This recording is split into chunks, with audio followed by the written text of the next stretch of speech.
નમસ્કાર દર્શક મિત્રો, ન્યૂઝ પોઈન્ટ ચેનલમાં આપનું હાર્દિક સ્વાગત છે। મુખ્ય સમાચાર જોતા પહેલા એક નજર કરીએ આજની હેડલાઇન્સ પર।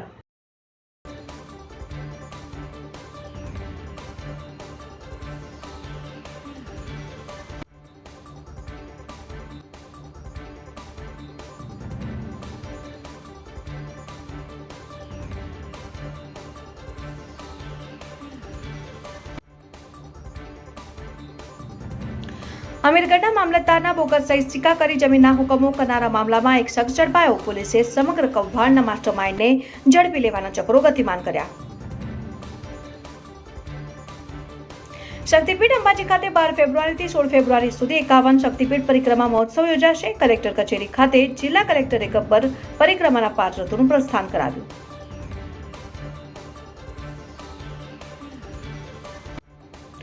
દેવદારના લુંદ્રા નર્મદા મુખ્ય કેનાલમાં પડેલ યુવકની બહાર ન મળતા એસડીઆરએફના ટીમને શોધખોળ હાથ ધરી।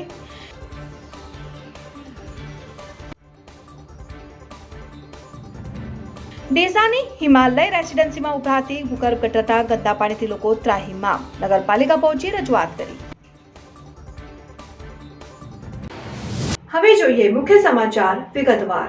બનાસકાંઠાના અમીરગઢ મામલતદારના બનાવટી સહી સિક્કા બનાવી 50થી વધુને જમીનના હુકમો આપી દેવાયા હોવાનું સામે આવ્યું હતું, જેમાં મામલતદાર દ્વારા ફરિયાદ નોંધાયા બાદ પોલીસ દ્વારા કિરણ રણવાસિયાની અટકાયત કરવામાં આવી છે।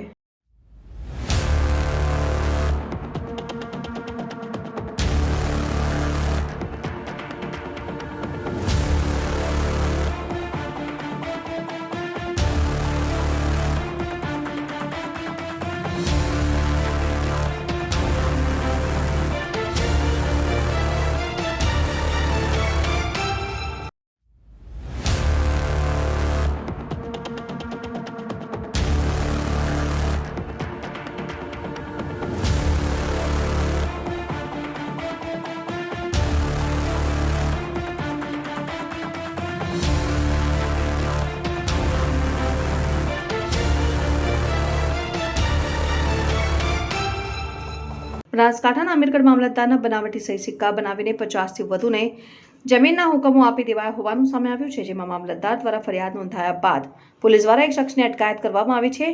આ સમગ્ર કૌભાંડમાં માસ્ટરમાઇન્ડને ઝડપી લેવા અમીરગઢ પોલીસ દ્વારા ચક્રો ગતિમાન કર્યા છે। ખોટી સરકારી કચેરી, ખોટું ટોલ નાકું અને નકલી અધિકારી બાદ હવે મામલતદારના ખોટા સિક્કા બનાવીને જમીનના ડુપ્લિકેટ હુકમ બનાવવાનું કૌભાંડ બહાર આવતા ખળભળાટ મચી ગયો છે। અમીરગઢની મામલતદાર કચેરીના બનાવટી સિક્કા બનાવીને મામલતદારની નકલી સહી કરીને અમીરગઢ તાલુકાના જેથી ગ્રુપ ગ્રામ પંચાયતના ઉમરકોટ ગામની જમીનના ડુપ્લિકેટ હુકમો બનાવી 50થી વધુ લાભાર્થીઓને ફાળવી દીધા હોવાનો સનસનીખેજ ખુલાસો થયો છે। કેટલાક અજાણ્યા ભેજાબાજોએ પ્રત્યેક લાભાર્થી પાસેથી 2.5 લાખ રૂપિયા લઈ 1.25 કરોડથી વધુનું કૌભાંડ આચર્યું હોવાનું સામે આવ્યું છે। એક લાભાર્થીએ મામલતદાર કચેરીમાં જઈને હુકમ થયેલ જમીનનું પંચનામું કરવા કર્મચારીઓને સ્થળ ઉપર આવવાનું કહેતા ભેજાબાજોની કરતૂતનો ભાંડો ફૂટ્યો છે। અમીરગઢ તાલુકાના ઉમરકોટ ગામનો સુરેશભાઈ રૂપાજી માળી 25 દિવસ પહેલા મામલતદાર કચેરીમાં જઈને જમીન બાબતની અરજીનું પંચનામું કરવાનું કહ્યું હતું। તાલુકા પંચાયત દ્વારા ફાળવાયેલ હુકમ બતાવીને જે જગ્યાનો હુકમ થયો છે ત્યાં પંચનામું કરવાનું કહેતા મામલતદારોને હુકમ નહીં વાંચતા તાલુકા પંચાયતમાંથી આવો કોઈ હુકમ થયેલો ન હોવાનું જણાવીને હુકમ બનાવટી હોવાનું કહ્યું હતું, જેને લઈને હડકંપ મચી ગયો હતો। જો કે 50થી વધુ લોકોને અમીરગઢની તાલુકા પંચાયત કચેરી દ્વારા જમીન ફાળવવાનો હુકમ થયો હોવાનું અને પ્રત્યેક વ્યક્તિ પાસેથી હુકમ દીઠ 2.5 લાખ રૂપિયા લેવામાં આવ્યા હોવાનું સામે આવતા મામલતદારે પોલીસ બનાસકાંઠા એસપી અને જિલ્લા કલેક્ટરે લેખિતમાં જાણ કરી હતી, જે બાદ જિલ્લા કલેક્ટરે અમીરગઢ મામલતદારને ફરિયાદ નોંધાવવાનો આદેશ કર્યો હતો, જેને લઈને અમીરગઢ મામલતદારે અમીરગઢ પોલીસ મથકે સમગ્ર મામલાને લઈને અજાણ્યા ભેજાબાજો સામે ફરિયાદ નોંધાવી હતી, જેમાં અમીરગઢ પોલીસ દ્વારા કિરણ રણાવાસિયા નામના શખ્સને અટકાયત કરી છે અને સમગ્ર કૌભાંડના માસ્ટરમાઇન્ડને ઝડપી લેવા માટેના ચક્રો ગતિમાન કર્યા છે અને અમીરગઢ પોલીસે સમગ્ર મામલે ઝીણવટભરી તપાસ શરૂ કરી છે। ત્યારે આવનાર સમયમાં કેટલાય કૌભાંડીઓના નામ સામે આવે તેવી શક્યતાઓ સેવાઈ રહી છે। એ સાહેબજી એમાં એ મેટરમાં અમને ખબર નહીં, પણ એમાં અમે લગભગ 70 વર્ષથી આ જગ્યા ઉપર રહીએ. 70 વર્ષથી રહીએ ને આ જગ્યા ઉપર લગભગ સરકારી પંચનામા કર્યા, સરકારી નોટિસો આપી ને લગભગ 50-60 વર્ષના જેથી પંચાયતના પુરાવા, મામલતદાર ઓફિસના પુરાવા, તમામ પુરાવા ને એમાં 9 મહિનાથી લગભગ આ કેસ ચાલુ હોય. એમાં ધરણા કર્યા, આંદોલન કર્યા, લગભગ મેં 30 થી 35 જગ્યા 35 જગ્યા જાણ કરી, પણ એમાં અમારું કોઈ નિરાકરણ આવ્યું નથી. આ જગ્યા ઉપર લગભગ અમે 70 વર્ષથી રહીએ.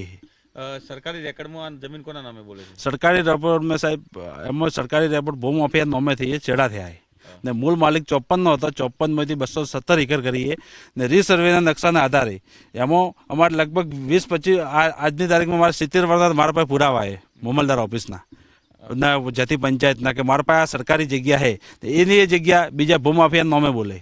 ખોટું રેકર્ડ હોયથી કુલ મૂળ માલિક 54 હતો, 54માંથી 217 એકર કરીએ ને એમાં એને અમે હું ઊભો હું લગભગ 9 મહિનાથી અરજીઓ, આવેદનપત્ર, ધરણા કર્યા, પણ એમાં અમને કોઈ ખબર નથી આ શું થયું શું નહીં થયું. એમાં કહેવું છે કે 50 જે પરિવારો છે તેમને 2.5 લાખ રૂપિયા આપીને આ કમ્પાઉન્ડ આપ્યું. એ સાહેબજી એ વાતમાં હું કોઈ જાણતો નહીં, એ મને કોઈ ખબર નથી. કોઈને પૈસા આપે? ના, કોઈને નથી આપ્યા. અમે એ વાતમાં હું કોઈ જાણતો નહીં, એમાં કોઈ પૈસા આપ્યા નથી. હું એમને હોમાં ઊભો હું લગભગ ખાલી કરાવવા આવ્યા હતા જમીન ખાલી કરાવવા આવ્યા હતા. પોલીસ પાર્ટી હાથે આવ્યા હતા ને મેં લેન્ડ કેમ્પિંગ દાખલ કરી 29 તારીખે. મેં લેન્ડ કેમ્પિંગમાં અરજી કરીને જે મંજૂર થઈ મામલતદાર ઉપર આવી એટલે બીજી દાડે આ ફરિયાદ દાખલ થઈ.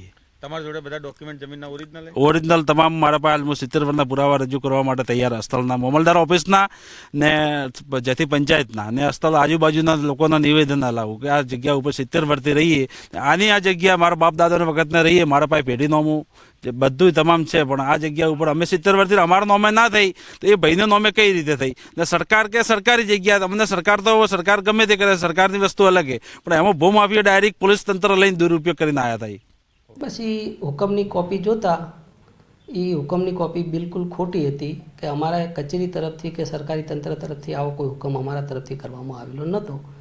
એટલે જે તે વખતે રહીને અમે પોલીસ સ્ટેશનમાં ફરિયાદ આપેલી છે. તે હવે ફરિયાદની તપાસ જે થાય એની અંદર જે આગળની કાર્યવાહી ત્યાંથી થશે. સર, 50 જેટલા જે લાભાર્થીઓ હતા તેમને પોતાની આ જમીન છે તેમના કબજા હેઠળ છે, સરકારી જમીન છે, સરકાર દ્વારા એને ખાલી કરવા માટે કેવા પ્રયત્નો કરવામાં આવ્યા અત્યાર સુધી? ના, આ તો હાલ ફરિયાદની વાત છે, બીજી કોઈ વાત જ નથી. શું લાગે છે આ મોટું કમ્પાઉન્ડ હોઈ શકે સાહેબ? કારણ કે જે રીતે પોલીસ સ્ટેશન ફરિયાદ કરી છે, હવે ફરિયાદમાં જે કોઈ ફલિત થાય. ઓકે. ભાભર પીએસઆઈ એનવી રહેવરની સરકારશ્રીના નિયમાનુસાર બદલી થતા ભાભર પોલીસ મથકના પ્રાંગણમાં વિદાય સમારંભ યોજાયો. ભાભર પીએસઆઈનો વિદાય સમારંભ યોજાયો. ભાભર પીએસઆઈ એનવી રહેવરની સરકારશ્રીના નિયમો અનુસાર બદલી થતા ભાભર પોલીસ મથકના પ્રાંગણમાં વિદાય સમારંભ યોજાયો હતો, જેમાં રાજકીય આગેવાનો, વેપારીઓ, શહેરીજનો, ભાભર નગરજનો, શુભેચ્છકો સહિત ભાભર પોલીસ મથકનો સ્ટાફ ઉપસ્થિત રહ્યો હતો. ઉપસ્થિત મહાનુભાવો દ્વારા પીએસઆઈ દ્વારા કરવામાં આવેલ સરાહનીય કામગીરીને બિરદાવીને ફૂલહાર, શાલ, ભેટ સોગાદો આપીને માનભેર વિદાય આપવામાં આવ્યું. પીએસઆઈ એનવી રહેવર દ્વારા 16 મહિના કરેલ કામગીરી દરમિયાન સહકાર આપવા બદલ સૌનો આભાર વ્યક્ત કરવામાં આવ્યો. આમ ભાભર પીએસઆઈ એનવી રહેવરની બદલી થતા માનભેર વિદાય આપવામાં આવી હતી, જ્યારે નવા પીએસઆઈ એનપી સોનારાનું કુમકુમ તિલક સાથે સ્વાગત કરીને આવકારવામાં આવેલ. પીએસઆઈ એનપી સોનારાએ ગોગા મહારાજના દર્શન આશીર્વાદ લઈને ભાભર પોલીસ સ્ટેશનનો ચાર્જ સંભાળ્યો. ઉપસ્થિત સર્વે ભાભરના નગરજનો, શ્રેષ્ઠીઓ, મિત્રો તેમજ મારો પરિવાર 16 મહિના જેવો ભાભરમાં સમય થયો અને ફેબ્રુઆરીમાં 8 વર્ષ નોકરીના પૂરા થયા. મારી લાઈફનું 8 વર્ષમાં પહેલી કોઈ એવી જગ્યા છે કે જ્યાં હું 16 મહિના સુધી સતત નોકરી કરી. ભાભરના ઇતિહાસમાં પહેલો એવો પીએસઆઈ છે 16 મહિના પૂરા થયા અને બધા આપના સપોર્ટથી. હું કંઈ મહાન નથી મિત્રો. દારૂ પકડાય, ચોરી પકડાય તો પ્રેસ નોટમાં તો થાણા અધિકારી રહેવર સાહેબ હોય તો નામ લખાય, પણ પાછળ મારા 50 કરતા હોય 50 અને નામ મારું આવતું હોય. સ્ટાફ બહુ સારો છે, ખાલી ગાઈડ કરવાનું હોય છે. પરિવારના વડીલ તરીકે અમે તો ગાઈડ જ કરતા હોઈએ. ખરેખર જે ઓક્ટોબર 2022માં જ્યારે ભાભરમાં મારો ઓર્ડર થયો ત્યારે હું થરાદ હતો પીએમ સાહેબના પ્રોગ્રામમાં, અને જેવો ઓર્ડર થયો ને એના પછી મને બીજા 50 ફોન આવ્યા. એટલે તને કંઈ ના મળ્યું તો ભાભર મળ્યું. ખરેખર પૂછવું તો હતું એમ, એટલે મને ડર લાગ્યો કે બાબર હશે શું એમ. પણ મિત્રો ખરેખર નામ જ બહુ બહાર ખરાબ છે. બાકી બેટર 8 વર્ષની જોબની અંદર બહુ સારા લોકો મળ્યા છે, બહુ સારા માણસો છે. ખરેખર બદનામ કરવામાં આવે છે, ખરેખર આપણે છીએ એવા નથી. એટલે મારી એક દિલથી આપને રિક્વેસ્ટ છે કે ખરેખર જેવા છો ને એવું બહાર બતાવો. લોકો નથી હોતા એવું બહાર બતાવું છે, પણ તમે જેવા આપવા માટે, આપે કરેલા કામને બિરદાવવા માટે આ તમામ નગરજનો આવ્યા છે. જ્યારથી સાહેબ અહીંયા ઉપસ્થિત થયા, ખાલી વખાણ જ કરવાના એવું નથી, પણ સત્ય હકીકત છે કે જ્યારથી ભાભરની અંદર એમણે ચાર્જ સંભાળ્યો, એના અગાઉ પણ સારા અધિકારી હતા, પણ તેમના આવ્યા પછી ગામની સુરક્ષાની બાબતોમાં દિવાળી જેવા પ્રસંગો હોય, ધૂળેટી હોય, આપણી નવરાત્રિ હોય, ઉત્તરાયણ હોય, દરેક પ્રસંગની અંદર સંપૂર્ણ પેટ્રોલિંગ કરીને પોતે જાતે પોતાના ઘરે પ્રસંગ હોય તો કે ભાઈ નહીં હું નહીં આવું એમ રજા માગ્યા વગર સતત આ ગામની સુરક્ષાને લઈને કાયમ ચિંતા કરી છે. મેં ઘણીવાર જોયું છે કે એમના પરિવારમાં ક્યારેક કોઈ બીમાર હોય અને એમના બાપાને મને લાગે એટેક આવ્યો હતો કે એવી કંઈક બીમારી થઈ હતી, એ ટાઈમે ભાભરમાં પણ કંઈક પ્રશ્નો ચાલતા હતા, તો એમણે એમના ભાઈને ત્યાં મોકલ્યા કે તમે જાઓ, મારે ભાભરની અંદર કામ કરવું છે, આ 2-3 પ્રશ્નો છે જેનું નિરાકરણ કરીને પછી હું આવીશ. ખરેખર આવું એક સંવેદનશીલ કામ કરે અધિકારીને લાખ અભિનંદન અમારે આપવા જ પડે ને આપણે સૌ અભિનંદન એમને આપીએ છીએ.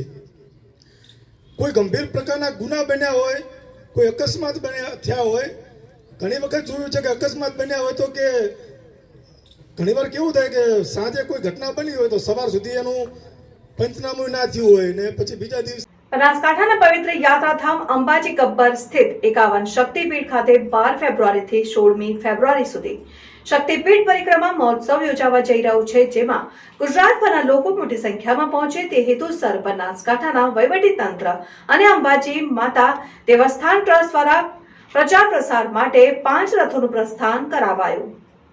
બનાસકાંઠાના પવિત્ર યાત્રાધામ અંબાજી ગબ્બર સ્થિત 51 શક્તિપીઠ ખાતે 12 ફેબ્રુઆરીથી 16 ફેબ્રુઆરી સુધી શક્તિપીઠ પરિક્રમા મહોત્સવ યોજાવા જઈ રહ્યો છે, જેમાં ગુજરાતભરના લોકો મોટી સંખ્યામાં પહોંચે છે તે હેતુસર બનાસકાંઠાના વહીવટીતંત્ર અને અંબાજી માતા દેવસ્થાન ટ્રસ્ટ દ્વારા પ્રચાર પ્રસાર માટે 5 રથોનું પ્રસ્થાન કરાયું, જે રથો ઉત્તર સહિત મધ્ય ગુજરાતના ગામે ગામ ફરીને માઈ ભક્તોને પરિક્રમા મહોત્સવમાં આવવા આમંત્રણ પાઠવાશે. 51 શક્તિપીઠ પરિક્રમા મહોત્સવ 12 ફેબ્રુઆરીથી શરૂ થઈ રહ્યો છે, ત્યારે પ્રચાર પ્રસારના હેતુથી બનાવેલા 5 રથ ઉત્તર ગુજરાત અને મધ્ય ગુજરાતના જિલ્લાઓમાં જઈને લોકોને મહોત્સવમાં પધારવા માટે ભાવભર્યું નિમંત્રણ આપશે. પાલનપુર ખાતેથી જિલ્લા કલેક્ટર વરુણકુમાર બરનવાલે તમામ રથોને માતાજીની ધજા દ્વારા પ્રસ્થાન કરાવ્યું છે. જિલ્લા કલેક્ટરે જણાવ્યું કે અંબાજી ગબ્બર ખાતે 51 શક્તિપીઠ પરિક્રમા મહોત્સવ તારીખ 12મી ફેબ્રુઆરી 2024 થી તારીખ 16મી ફેબ્રુઆરી 2024ના રોજ ઉજવાશે, જેમાં શ્રદ્ધાળુઓ 2.5 કિલોમીટર લાંબા પરિક્રમા માર્ગ ઉપર તમામ 51 શક્તિપીઠ મંદિરોના દર્શન કરી શકશે. આ અમૂલ્ય અવસરમાં મા જગદંબાની ઉત્પત્તિ પર આધારિત ભારતના સૌથી મોટા લાઇટ અને સાઉન્ડ શોને નિહાળવા પરિવાર સહિત પધારવા આજથી 5 રથનો ઉત્તર ગુજરાત અને મધ્ય ગુજરાતના જુદા જુદા જિલ્લાઓમાં ફરશે અને માઈ ભક્તોને ગબ્બર પર આવવા આમંત્રણ પાઠવાશે. 5 દિવસીય 51 શક્તિપીઠ પરિક્રમા મહોત્સવમાં સાંસ્કૃતિક કાર્યક્રમ, મહાશક્તિ યજ્ઞ, ચામર યાત્રા, એક આનંદ ગરબા, પાલખી યાત્રા, ભજન, સત્સંગ સહિતના ધાર્મિક કાર્યક્રમોનું આયોજન કરાયું. ગુજરાત પવિત્ર યાત્રાધામ વિકાસ બોર્ડ ગાંધીનગર અને શ્રી આરાસુરી અંબાજી માતા દેવસ્થાન ટ્રસ્ટ અંબાજી જિલ્લા બનાસકાંઠા આપ સર્વે ભાવિક ભક્તોને 5 દિવસીય 51 શક્તિપીઠ પરિક્રમા મહોત્સવમાં પધારવા ભાવભર્યું આમંત્રણ પાઠવે છે.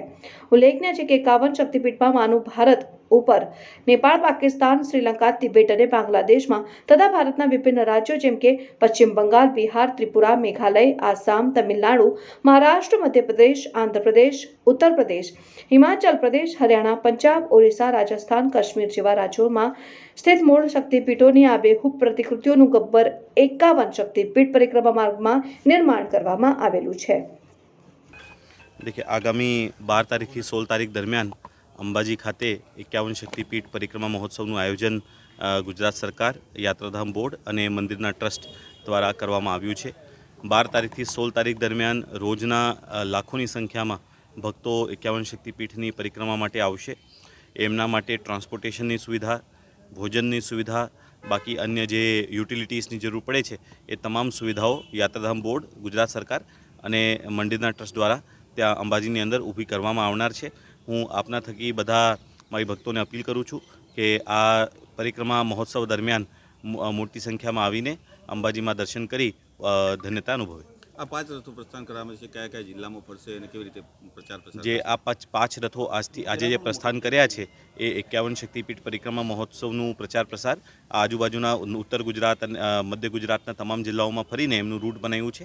એ તમામ ગામોમાં ફરીને પ્રચાર પ્રસાર કરશે. ડીસા તાલુકાના થેરવાડા ગામે ગ્રામ પંચાયત સહિત આગેવાનોએ 3 દિવસથી સામૂહિક રીતે પાણીના ટાંકીની સફાઈ અભિયાન શરૂ કર્યું છે.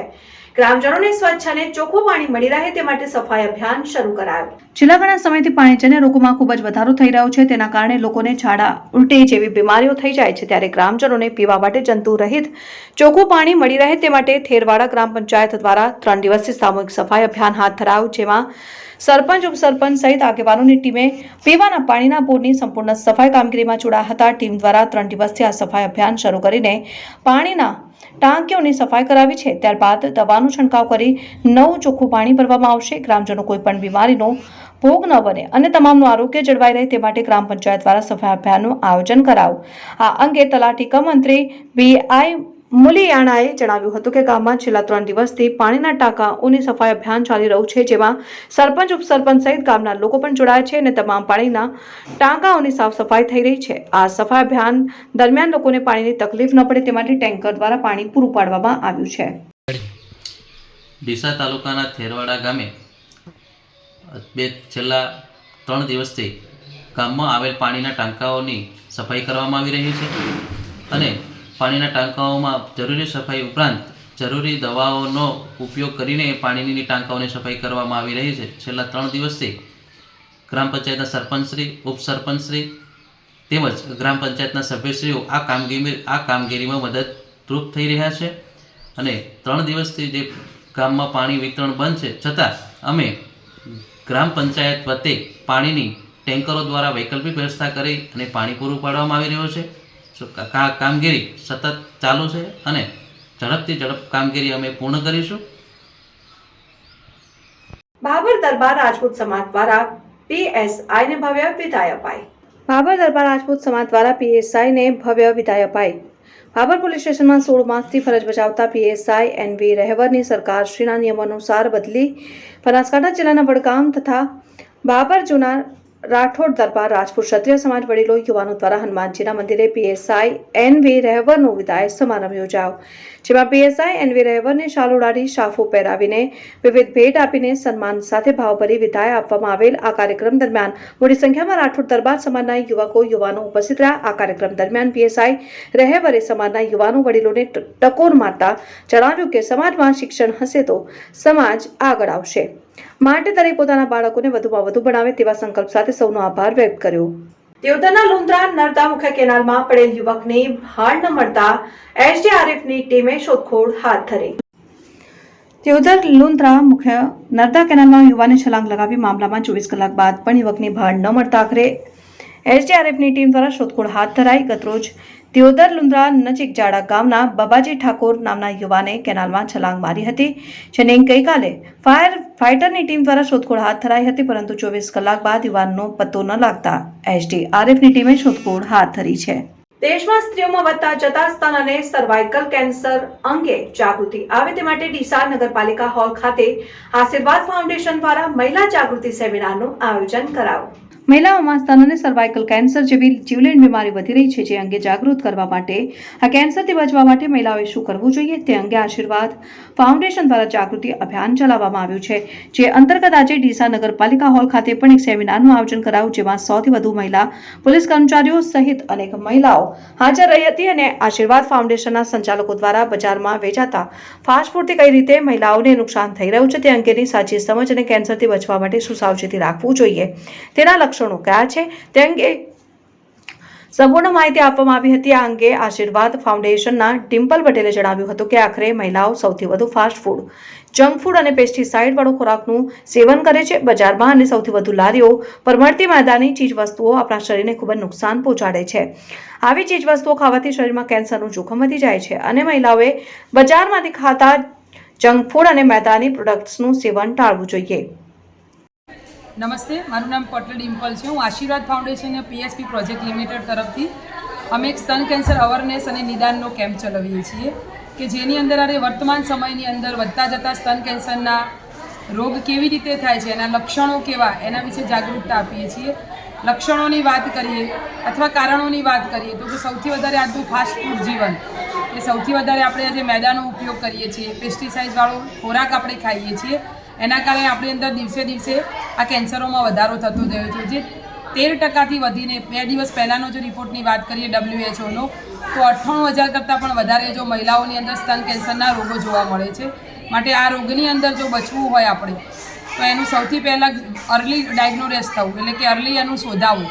જલ્દી તમે એને શોધી લેશો ને એનું નિદાન કરાવશો 100% આ રોગમાંથી તમે મુક્ત થઈ શકો છો. પણ જો એક સ્ત્રી એની અંદર જાગૃત હશે, એના થતાં મેમોગ્રાફી, સોનોગ્રાફી જેવા રિપોર્ટો કરાવશે તો 100% આ રોગની અંદરથી એ મુક્તિ મેળવી શકે છે. પણ જો સ્ત્રી જાગતી હશે તો આશીર્વાદ ફાઉન્ડેશનનું કામ જ એ છે કે આ જે અજાગૃત સ્ત્રીઓ છે એ સ્ત્રીઓને જગાડવાનું અને પોતાના રિપોર્ટો એ વાર્ષિક કરાવતી થાય અને આ રોગમાંથી મુક્તિ મેળવે. Thank you. ડીસાની હિમાલય રેસિડેન્સીમાં ઉભરાતી ભૂગર્ભ ગટરના ગંદા પાણીથી ત્રાહિમામ પોકારી ઉઠેલા લોકોએ નગરપાલિકા કચેરીએ પહોંચીને ઉગ્ર રજૂઆત કરી હતી. જો ગટર ઉભરાતી બંધ નહીં થાય તો વેરો ભરવાનું બંધ કરી ચૂંટણી બહિષ્કારની ચીમકી ઉચ્ચારી હતી. ડીસામાં માર્કેટયાર્ડ પાછળ આવેલી હિમાલય રેસિડેન્સીના રહીશો ગંદા પાણીથી ત્રસ્ત થઈ ગયા છે. આ વિસ્તારમાં છેલ્લા ઘણા સમયથી ભૂગર્ભ ગટરો ઉભરાઈ રહી છે. ભૂગર્ભ ગટર ઉભરાતા ગંદુ પાણી રોડ ઉપર ભરાઈ જાય છે, જેને કારણે મચ્છરોનો ઉપદ્રવ વધી ગયો છે. રોગચાળો ફેલાવાની દહેશત સેવાઈ રહી છે. આ બાબતે વારંવાર રજૂઆત કરવા છતાં પણ કોઈ જ ઉકેલ ન આવતા આખરે આ સોસાયટીના રહીશો નગરપાલિકા કચેરીએ પહોંચ્યા હતા, જ્યાં નગરપાલિકા પ્રમુખ સહિત કચેરીઓ કર્મચારીઓને ઉગ્ર રજૂઆત કરી તાત્કાલિક ગંદા પાણીની સમસ્યાનો ઉકેલ લાવવા રજૂઆત કરી હતી અને ભૂગર્ભ ગટર ઉભરાતી બંધ નહીં થાય તો હિમાલય રેસિડેન્સીના લોકોએ વેરો ભરવાનો બંધ કરી દઈને ચૂંટણી બહિષ્કાર કરવાની ચીમકી ઉચ્ચારી છે. આ બાબતે અરજદાર અંકિત જોશી અને અનિતા પંચાલે જણાવ્યું હતું કે અમારી સોસાયટીમાં છેલ્લા ઘણા સમયથી ભૂગર્ભ ગટર ઉભરાતા ગંદુ પાણી રોડ ઉપર ભરાઈ રહે, તેને કારણે મચ્છરોનો ઉપદ્રવ વધી ગયો છે અને રોગચાળો ફેલાવાની દહેશત થઈ રહી છે. આજે નગરપાલિકામાં રજૂઆત કરવા આવ્યા છીએ તો પણ કોઈ અમારી રજૂઆત બરાબર સાંભળતા નથી, જેથી અમારી સોસાયટીમાં ગટરો ઉભરાતી બંધ નહીં થાય તો અમે તમામ રહીશો નગરપાલિકામાં વેરો ભરવાનું બંધ કરી દઈશું તેવી અને ચૂંટણીનો બહિષ્કાર કરીશું. ડીસા નગરપાલિકા પ્રમુખ સંગીતાબેન દવેએ જણાવ્યું કે હિમાલય રેસિડેન્સીના લોકો તેમની સમસ્યા બાબતે રજૂઆત કરવા માટે આવ્યા હતા અને તેમની રજૂઆત સાંભળી છે અને જલ્દી તેમની સમસ્યાનો ઉકેલ આવે તે માટે પ્રયાસો કરીશું. મારું નામ છે અનિતાબેન ભાવિભાઈ પંચાલ. હું હિમાલય રેસિડેન્સીમાં રહું છું. હું આજે અહીંયા નગરપાલિકામાં પાણી બાબત જે ગટરમાંથી એનો કોઈ નિકાલ થતો નથી એના બાબત કહેવા માટે અહીંયા આવી છું, પણ અહીંયા અમને સંતોષકારક કોઈ ઉત્તર મળ્યો નથી. મારું મકાન એકદમ છેલ્લે પડે છે અને ત્યાંથી જ મારા 7 ઘરની લાઈન મેં અલગથી કઢાવી હતી, પણ અમે પાછળ મકાન થવાના કારણે મારી એ લાઈન પણ પેક કરાવી નાખી છે. હવે પ્રશ્ન એ છે કે અમે દેખતા માણસો જઈ શકીએ, પણ મારે એક 14 વર્ષનો આંધળો બાળક છે. હવે એવડા મોટા બાળકને મારી કેપેસિટી નહીં કે હું તેડીને એને રસ્તો ક્રોસ કરાવી શકું. બધાનું ખરાબ પાણી મારા ઘર આગળ જમા થાય છે અને વધતા એટલા મચ્છર પણ થઈ ગયા છે અને પાછળ કોમન પ્લોટ છે એમાં છાપરાવાળા પણ અતિશય રહે છે. છાપરાવાળાને પણ ત્યાં ટોયલેટ લેટરની કોઈ સુવિધા નથી, એ લોકો પણ ત્યાં ખુલ્લા જગ્યા પર શૌચ કરે છે. એટલે બધાનું અને પાછળની લાઈનમાંથી પણ એટલું શૌચ નીકળે છે એટલે પૂરું ગંદુ અમારા આગળ ભેગું થાય છે. હવે એવામાં અમે રહી શકીએ એમ નથી. હવે અહીંયા કહેવા આવ્યા છીએ તે છતાં પણ આ લોકોનો કોઈ પ્રત્યુત્તર નથી અમારા પાસે. હવે અમારે આગળ શું કરવું? અમારી માંગ એટલી છે કે બસ પ્રેમથી તમને જે કહેવા આવ્યા છે અમારો આ નાગરિકત્વના લીધે અમારો આ રસ્તો કરી આપો, સોલ્યુશન કરી આપો. બસ અમને બીજું કશું જોઈતું નથી. આ ભૂગર્ભ ગટરનો નિકાલ કરી આપો અમને બસ. મારું નામ અંકિત કુમાર જોશી. હું હિમાલય રેસિડેન્સીમાં રહું છું. કેટલાય સમયથી અમારા એરિયામાં ગટર ઉભરાવાનો પ્રશ્ન ચાલી રહ્યો છે અને છેલ્લા 4 વર્ષથી હું રહું છું ત્યાં આગળ. પણ છેલ્લા 6-1 મહિનાથી બહુ વિકટ પરિસ્થિતિ થઈ ગઈ છે. ન તો નગરપાલિકાનો કોઈ વ્યક્તિ ત્યાં આવે છે, ના કોઈ જતી સફાઈ કરાવે છે. અગરવાર કેટલી વાર અમે અહીંયા રજૂઆત કરી પણ એનો કોઈ નિકાલ અમને મળતો નથી. અમે આજે આવ્યા છીએ અહીંયા આગળ તો પણ અમને પ્રોપર આન્સર અહીંથી મળ્યો નથી. જે તે ડિપાર્ટમેન્ટમાં જાઓ છો એ ડિપાર્ટમેન્ટ એમ કહે છે કે તમે બીજા ડિપાર્ટમેન્ટમાં જઈને કહો છો. અને છેલ્લે અમે જે રજૂઆત ભૂગર્ભ ગટર ડિપાર્ટમેન્ટમાં રજૂઆત કરી તો એ લોકોને એવું કહેવું હતું કે કંપનીને કોન્ટ્રાક્ટ આપે છે, કંપનીને જોવાનું. તો અમારે એ જાણવું છે કે કંપનીને કોન્ટ્રાક્ટ આપે છે, કંપની નગરપાલિકા થ્રુ છે કે નગરપાલિકા કંપની થ્રુ છે, અમને તો જ ખબર પડતી નથી. અને વારંવાર રજૂઆત કરવા છતાં બી અમારો કોઈ પ્રશ્નનો સોલ્યુશન આવતો નથી. અમે બી આ દેશના રહેવાસી છીએ, અમે ખુદ નાગરિક છીએ અહીંયાના, અમે મત આપીએ છીએ અને અમે વેરો બી ટાઈમ ટુ ટાઈમ ભરીએ છીએ. તો અમે અમારા પ્રશ્નનો જલ્દી સોલ્યુશન આવે એવી અમે બધાથી શુભેચ્છા આશ્વાસન એવું કોઈ અમને અહીંથી મળ્યું નથી અને અમને બરાબર જવાબ પણ આ લોકો આપ્યો નથી. તમારી માંગ નહીં સંતોષાય તો તમે શું કરશો? અમારી માંગ નહીં સંતોષાય તો અમે ચૂંટણીનો બહિષ્કાર કરીશું અને અમે વેરો નહીં ભરીએ નગરપાલિકાનો. અને અમે અગાઉ ગાંધીનગર સુધી બી આની અરજીઓ પહોંચાડીશું. ઓકે, અને કલેક્ટર ઓફિસમાં બી અમે જઈને આની રજૂઆત કરીશું. ભાભર તાલુકાના સિસોદરા ગામના ગૌપ્રેમીની કાંકરેજી ગાયની વાછડી 1,10,000 વેચાઈ. ભાભર તાલુકાના સિસોદરા ગામની કાંકરેજી ગાયની વાછડી 1,10,000 વેચાઈ અને ફરી એકવાર રેકોર્ડ સર્જીને પોતાના માલિકને ચાંદી કરાવી દીધી છે. અગાઉ પણ આ ગાયના 2 નંદી મોટી કિંમતમાં વેચાઈ ચૂક્યા છે. સિસોદરા ગામના લાલાભાઈ માળીએ માધવી ડેરીમાં 20 મહિનાની કાંકરેજી વાછડી 1,10,000 વેચાઈ છે. કાંકરેજી ગાયની વાછડી ઉચ્ચ કિંમતમાં વેચાતા બનાસકાંઠા જિલ્લામાં નામ રોશન થયું છે. અગાઉ પણ આ ગાયના 2 નંદી વેચાયા છે, જેમાં ગોપાલ નામનું નંદી 1,11,000 LDF લક્ષ્મી ડેરીને અને બીજું નંદી રાજ માધવી ડેરીને 51,000 વેચી ચૂક્યા છે. એક સમય હતો જ્યારે ગુજરાત બહાર વસતા ખેડૂતો મોટી સંખ્યામાં બનાસકાંઠા જિલ્લામાં આવી કાંકરેજી ગાયની ખરીદી કરતા. જોકે સમય જતાં જિલ્લાના ખેડૂતો વધુ દૂધ મેળવવાના સંકર જાતિની ગાયોને પ્રાધાન્ય આપવા લાગ્યા અને ધીમે ધીમે કાંકરેજી ગાયોની સંખ્યામાં ઘટાડો થવા લાગ્યો. સિસોદરા ગામના લાલાભાઈ માળી અને સુખાભાઈ માળી ખેતીની સાથે કાંકરેજી ગાય અને બંની ભેંસનું પશુપાલન કરે છે. બંને ભાઈઓ પશુપાલન થકી પરિવારની આજીવિકા મેળવે છે અને સારી કાંકરેજી ગાયનું સંવર્ધન કરે છે. બનાસકાંઠા જિલ્લાની ઓળખ સમી કાંકરેજી ગાય તેની લાક્ષણિકતા જેવી કે દરેક ઋતુમાં ઠંડી ગરમી સહન કરી શકે, તેની રોગ પ્રતિકારક શક્તિ વધુ છે, જલ્દી ગાભણ થાય છે અને જીવન દરમિયાન સૌથી વધુ 15 થી 17 વેતર બચ્ચા આપે છે. ગાયના દૂધમાં A2 પ્રોટીન સૌથી વધુ હોય છે અને અનેક રોગો સામે રક્ષણ આપે છે. દૂધમાં 4 થી 5 ફેટ હોય છે. આવી અલગ ઓળખ ધરાવતી ગાયના વાછરડી ઉચ્ચ કિંમતમાં વેચાતા અવારનવાર પશુપાલનમાં ચર્ચામાં રહેતા સિસોદરાના વતની લાલાભાઈ માળીના વખતે આ સમગ્ર પંથકમાં ચર્ચાનું કેન્દ્ર બિંદુ બન્યા છે. જય ગોપાલ, હું લાલાભાઈ માળી, ગામ સિસોદરા, તાલુકો ભાભર, જિલ્લો બનાસકાંઠા.